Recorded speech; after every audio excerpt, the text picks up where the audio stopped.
Hey Greyhounds fans, thank you for listening to another episode of the Hounds Huddle podcast on MoravianSports.com, the Greyhound Sports Network, or wherever you listen to your podcasts. I am LJ Smith, Assistant Director of Athletic Communications here at Moravian University, and on this episode, I talked with the new head softball coach and Moravian alum, Josh Baltz. Josh and I discussed his days as a student athlete, his time as the head equipment manager, and how he is about to start his first year as the head coach of the Moravian softball program. So let's get this episode started and meet our guest, Josh Baltz.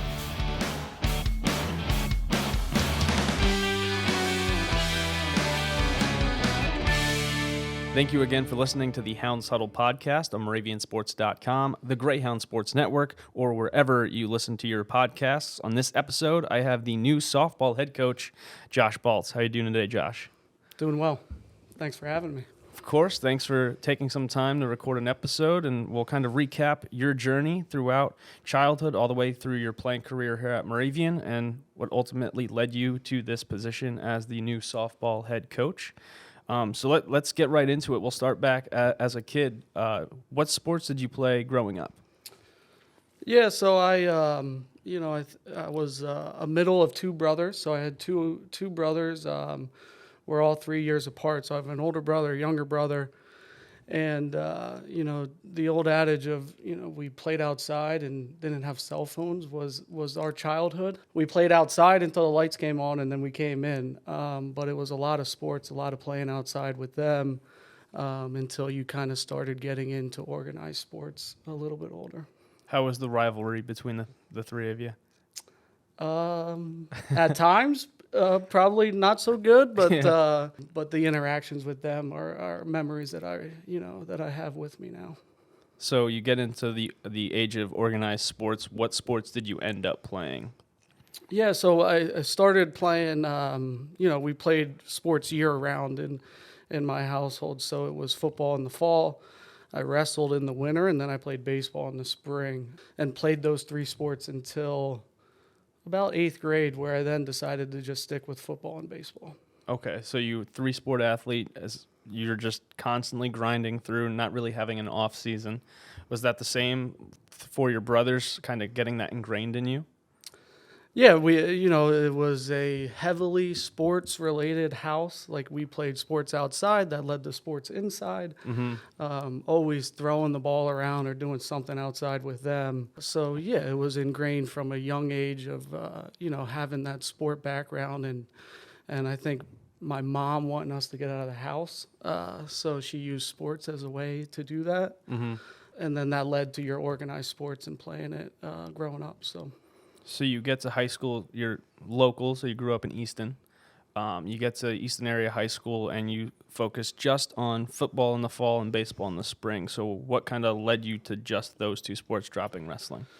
Well, nothing's easy about wrestling. Mm-hmm. Wrestling is probably, Alex, tell everybody, it's probably the hardest sport to do. Just the physicality of it, having to lose weight, worried about weight, but not an easy sport by any means. So at that point, around 8th grade, I decided to, play football in the fall and then focus on baseball in the spring, mainly because of how difficult it was to wrestle.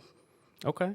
So you're going through your high school career as a 2-sport athlete. What was the next step? Were you thinking about college? Were you recruited? What was that experience like for you growing up? Yeah, so high school sports started, had some early on success with football. So playing for Easton, was a dream of a lot of kids in that area of coming up and playing Easton football. So I was able to get on the field early. So I was a sophomore when I got my first playing time for the varsity team. So I had early success in football. Started my last couple of years playing baseball, but kind of always envisioned myself as a baseball player. Didn't enjoy the week-long practice and only playing one game a week in football. Mm-hmm. But, moving on, taking that next step, I always thought of myself as a baseball player and kind of focused just on baseball. So after my senior year of football, when coaches come in and do the high school visits, I kind of declined most of them. Back then, we didn't have cell phones, so the coaches would be calling your house phone. And I had some coaches reach out about football, I remember some stories about like my younger brother answering the phone and I'd be telling him like, oh, I'm not here. I didn't have strong interest in playing football at the college level and always just saw myself playing baseball. So I played 2 years of baseball at Easton, had some good success, and that led me to Moravian. You end up staying local. What was that like, not being too far away from home, but still getting the college experience? Yeah, I wasn't really sure where I wanted to go, graduate in high school. I was open to pretty much anything. Wasn't real positive of how the recruiting process worked. After I graduated, there was, I had 2 really close friends of mine at Easton that ended up coming to Moravian. One was a football player. I played baseball, and then another one was a basketball player. So Chris Bishey was the football player. Okay. Ryan Miller was the basketball player. So we had kind of that close bond of 3 of us coming to Moravian. It was a good story at the time, all playing different sports. Mm-hmm.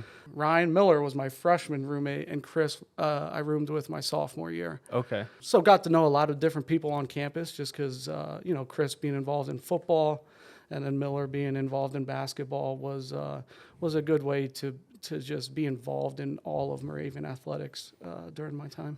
So what was your experience like on the field? Because you got to play under Coach Little for your first 2 seasons. Yeah, playing for Coach Little. I played for Coach Little my first 2 years. I was lucky enough to start my freshman year and start most of the games that freshman year. At the time, before I came, they were coming off an appearance in the conference championship game. So they did have a lot of success right before I came.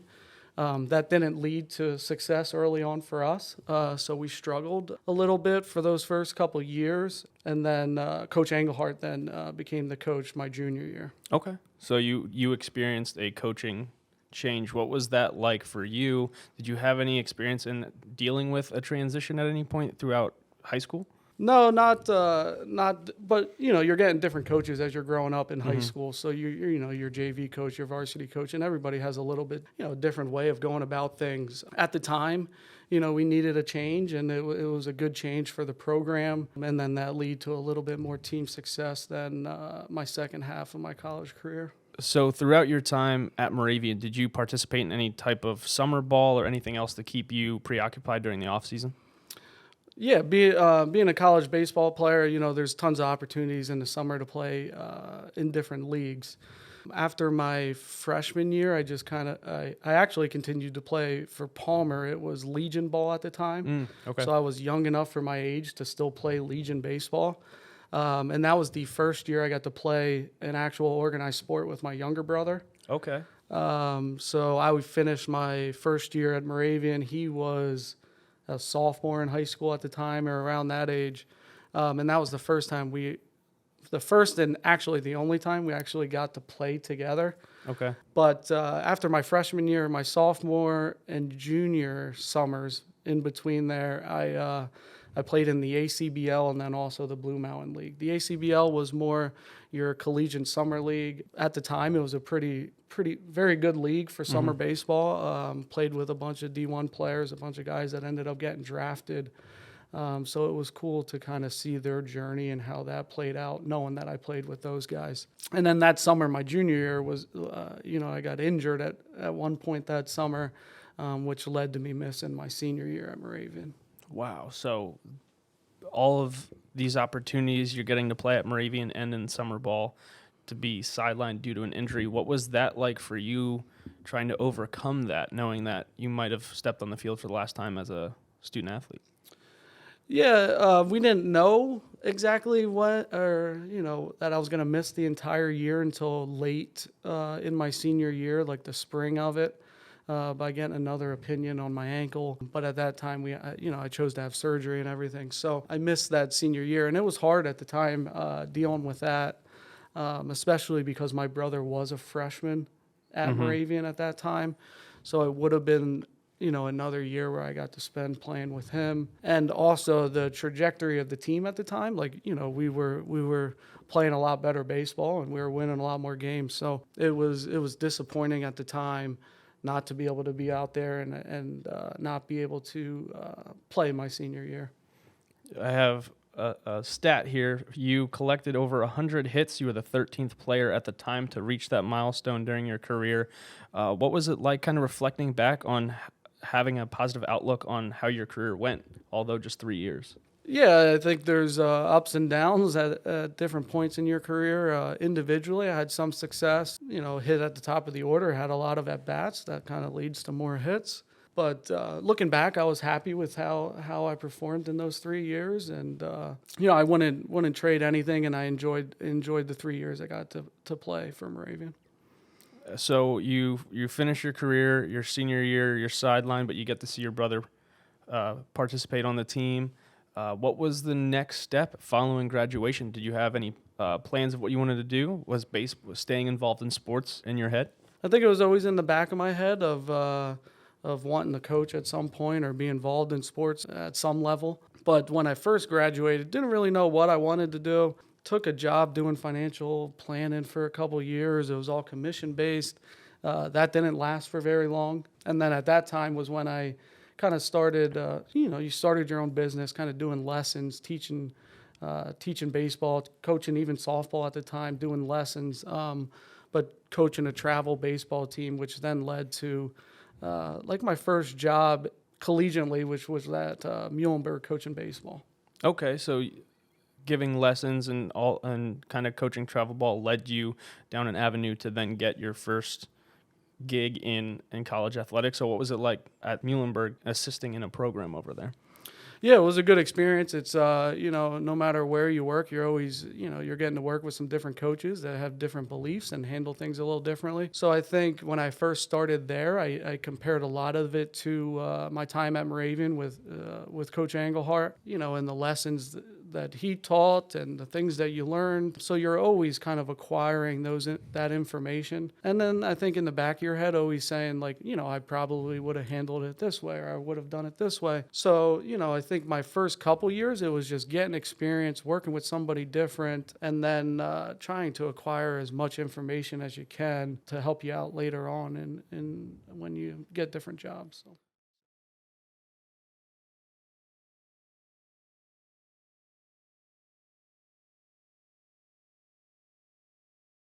What can you do with Business Phone from Penn Teledata? Make a conference call from the coffee shop. Or connect from the back 9.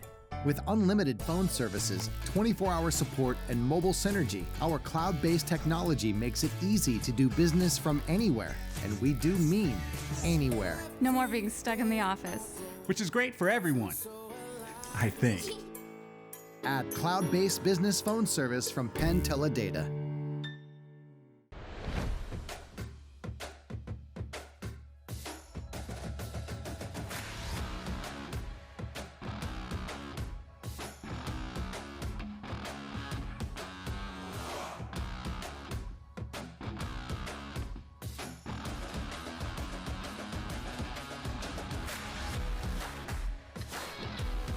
St. Luke's Orthopedic Care. Extraordinary care in motion.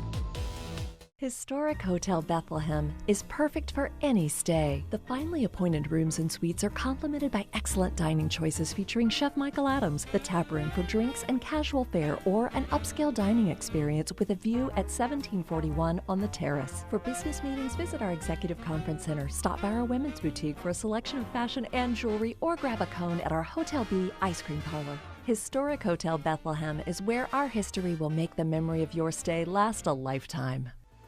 Are you looking to get your hands on Moravian University Greyhounds gear? Head over to moraviansports.com and click the link Sideline Store under the tab Fan Zone to find our Moravian apparel store. Each month, there is a promotion that offers a discount to all things Greyhounds, from hats, hoodies, shirts, and more. Head to the Moravian Athletics Sideline Store today. powered by BSN Sports.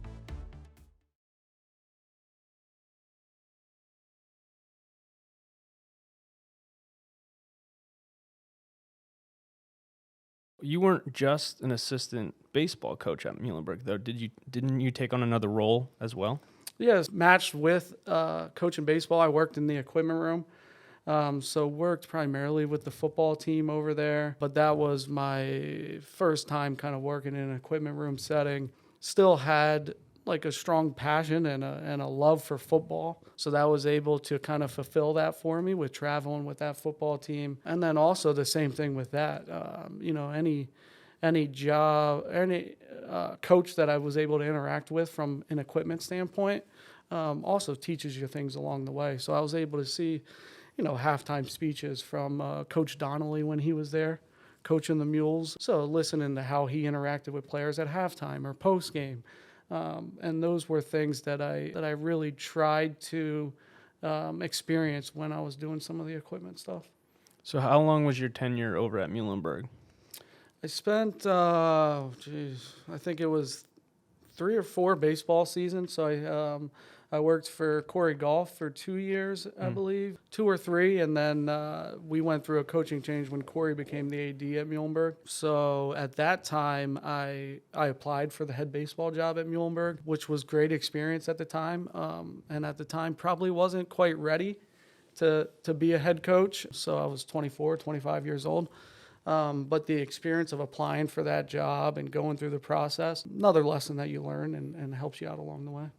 So what was the next step after Muhlenberg? Because you got a taste of being an assistant baseball coach and experience in the equipment room. What was the next step for you? That's what kind of led me back to Moravian at the time. There was a full-time equipment room position open. So I applied for that at the time, put in coaching on the back burner, I guess you could say. And I really focused on the equipment room position, being an equipment manager and doing that, the best that I could do for those first couple years, which then led to the opportunity of being able to help either baseball or softball. Okay. My second year at Moravian, and I chose to help with softball. And looking back, it was a pretty good decision. So. Can you tell me and the listeners and viewers what really goes into being an equipment manager? Because there's a lot of tedious details that have to be taken care of that maybe people don't know what goes on behind the scenes. So can you tell us a little bit about like what a daily task would be in the equipment room? Being an equipment manager, it's all behind the scenes stuff, and you're trying to do everything to try to take that load off the head coach to a certain extent so that they didn't have to worry about making sure players had the right practice gear or the right equipment so that they could focus on coaching the team and what they wanted to get accomplished that day at practice. So, I took it very seriously, the point of making sure that they didn't have to deal with those things and being able to think ahead and kind of see some of those problems before they start is a big part of that. But just really, being organized, making sure the athletes have everything that they need. Not only taking something off the coach's plate, but also the athletes. So they're not worried about doing their laundry or anything. They're showing up each day for practice and all their practice gear is ready to go. And they just have to worry about playing their sport out on the field. Being able to be the head equipment manager, you've obviously been able to experience a lot of different programs, student athletes. What has been your favorite part of being an equipment manager? Because there's so many things you're a part of and see behind the scenes as well, but you're also a part of the product that goes out on the field. Yeah, I think the best experience is just being able to create those relationships with all the athletes, being involved in those certain situations, watching them grow not only as an athlete, but then also off the field. And you see them change throughout those 4 years. You see big changes in each and every athlete where things kind of, what's important to them may change, but you see each and every kid grow, and that's probably the best experience being an equipment manager, is just having those interactions and those relationships with all different athletes and then watching them grow over the years. So you're able to, you mentioned, add assistant coach to your title here at Moravian just after a year, and you chose to work with head coach John Byrne, who's also a Moravian grad. What was that experience like stepping into a role of an assistant coach for softball? What made it real appealing was that, JB, looking back on his career, it was very similar to mine. So we're both Moravian grads. We both kind of started through the baseball world and then later got involved in softball. So at the time, it was a big decision for me, and I knew him involving me, how important that was, not only to kind of where I wanted to end up being, but thinking, the experience that he's going to be able to provide me is going to be really beneficial for me. Fast forward some years, you have experience assisting a program and learning under John Byrne and the success that his programs have had during his tenure. And you finally, this past spring, are able to go on a spring break trip again, which was a really nice trip. I was fortunate enough to go on it. What was that like to finally get back into like a normal or somewhat normal season and having a spring break trip? Yeah, it was good to get back to a normal season after the last 2 seasons being interrupted with COVID. Even with last year, we didn't play as many games as we hoped for. So I think we finished the regular season with 32. But to be able to start back down in Florida and to get off on the start that we did, it was special, and it was a good start to the season. So you make the trip down there, and history happens once again for Coach Byrne, reaching 900 career victories with a win over nationally ranked Milwaukee School of Engineering. What was that like to be a part of that? I'm even getting goosebumps thinking about that moment, that final out that was recorded, what it meant to him, what it meant to you and the program. It was definitely an important game, and I think everyone felt the importance of it after starting 5-0 and that being our 6th game, and understanding that he was 1 win away. So everyone felt the moment. It was great to be a part of it. It was great to, once we got that final out, to look at him and give him a big hug and congratulate him on what he's been able to accomplish. So just being a part of it was a great moment for me, and being able to experience that with him was special. Absolutely.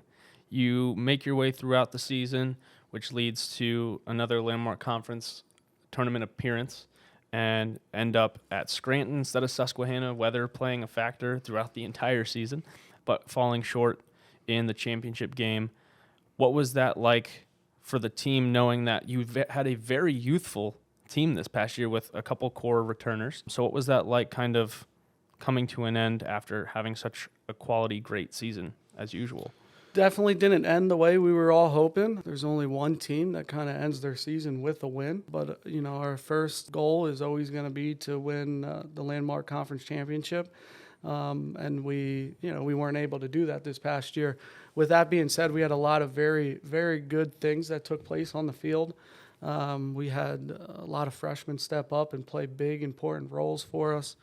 So the team was a good mix of young freshmen getting the opportunity to play, and then also having 2 fifth-year players in Brooke and Bieber that have played pretty much every game since they stepped foot on campus to help lead us. But the experience that those young kids were able to get this past year hopefully leads to more successes for them for the next 3 years and more successes for the program. Speaking of success for the program, coming away with a Division III title in fielding percentage, leading the nation in fielding percentage. What does that mean to the coaching staff, but also the program, knowing how successful this team was throughout the entirety of the season? I think if there was one award that I personally would like to receive, it would be leading the nation in fielding percentage, which we were able to do. And that just tells you that, first off, you probably have pretty good players. And secondly, that, we're teaching them the right things so that, they're making smart and the right decision with the ball, and you're not making mistakes. So it's important that only, it tells you that we played good softball, but also that we're making smart and the right decisions defensively. More accolades for the program, getting Rookie of the Year and other Landmark Conference feats, as well as some regional awards. So all things combined with the success of youth and veteran players in this program, how important was it to have the youth kind of get as much experience as they have, but also learn from the mentors of the upperclassmen? Hopefully it ends up being a very good thing, especially for those freshmen that got the opportunities to play early on this year. Brooke and Bieber did a good job of mentoring them and showing them, what Moravian softball is all about. And you hope that, the lessons that they taught them are going to follow along for the next handful of years. Their leadership and the impact that they had on the freshmen is going to be huge for us moving forward. The season concludes, and Coach Byrne announces his retirement from Moravian after being the head coach for 29 seasons, over 900 career victories.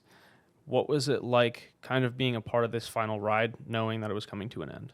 Not sure everyone really knew that this was going to be it. We had a lot of conversations about it, and I had a pretty good idea that this was going to be it. So I think looking back, you just tried to enjoy the experience a little bit more, knowing that was probably going to be it, and then not knowing what was going to happen after that. So I think just trying to enjoy everything a little bit more, knowing that this was probably going to be the last time.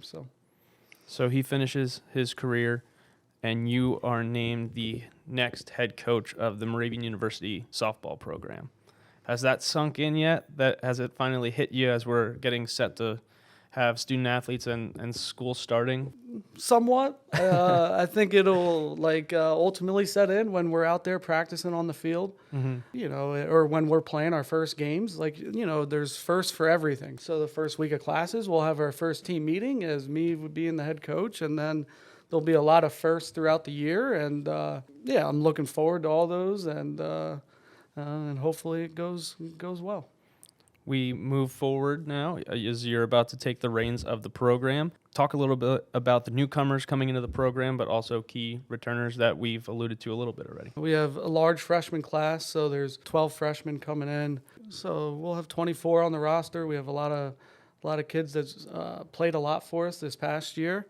And we'll have some spots that, there'll be good competition. I think at every spot there's going to be good competition. We have a little bit more on the roster than we've had in the last couple of years. So, you could do a little bit more things during practice.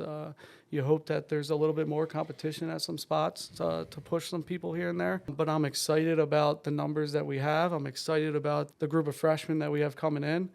And then definitely excited to see how some of the returners step up. Whether they've played or haven't played, it's a new year and a new opportunity for everybody to earn their chance in playing. So looking forward to all those things. Josh, thank you so much for taking time to sit down and talk with me and kind of reflect on your career, but also what we have to look forward to as your first year as the head softball coach. Thanks for having me. Of course. Thanks, Josh.